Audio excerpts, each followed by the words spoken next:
Sudden cardiac death basically it's defined as a sudden unexpected death due to a change in the cardiac rhythm. It flutters or it quivers, and to the degree that the heart becomes inefficient, the cardiac output will be reduced and the person will collapse.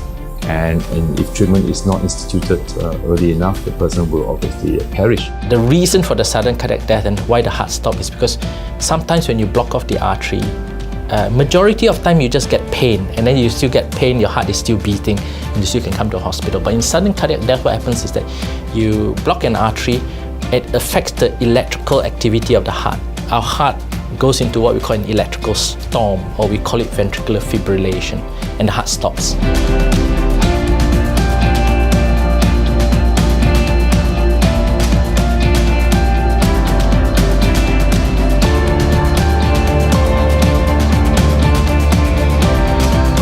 High blood pressure is very commonly called the silent killer. A lot of us have high blood pressure, but we don't know it, we don't realize it, because blood pressure on its own does not cause any symptoms. Before it's too late, you get a heart attack or a stroke.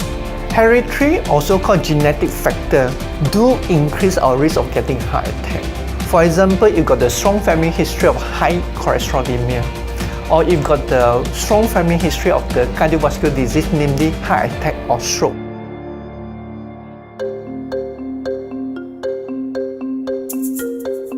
If you're male more than 45 years old and you're female more than 55 years old, the safest way is to come for a regular medical checkup, whereby we draw blood to find out whether you got any diabetic or high cholesterol.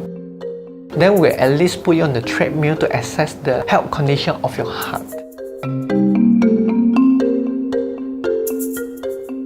If the patient have a classical symptom, even though the stress is normal, we still will advise the patient for further tests like CT, coronary angiogram.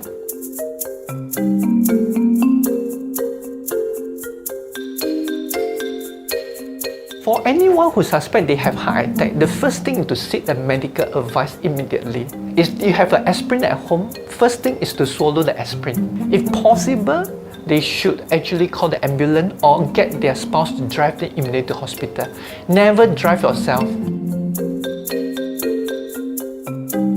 Of course, the first and most important thing is getting people to stop smoking. That's probably one of the most important things you can do as a patient. Sunway Medical Centre is in the forefront of heart disease and heart care. In Malaysia, we do have virtually all the necessary technologies to treat patients. We have very good collaborations with Pebble Hospitals, which is the cardiac centers for Cambridge universities. So it's a teaching hospitals, it is a research hospitals. They have obviously a very good track record because it is affiliated to Cambridge University. They clearly has a huge clinical database, mainly because certain conditions like hypertrophic cardiomyopathy is more prevalent in the Western world, like in UK, whereas in the Asian countries, including Malaysia, we see less of that. That's not to say that we don't see them, but if we do see them, we do not have enough genetic pool to correlate the conditions that our patients suffer compared with the data that they have over there.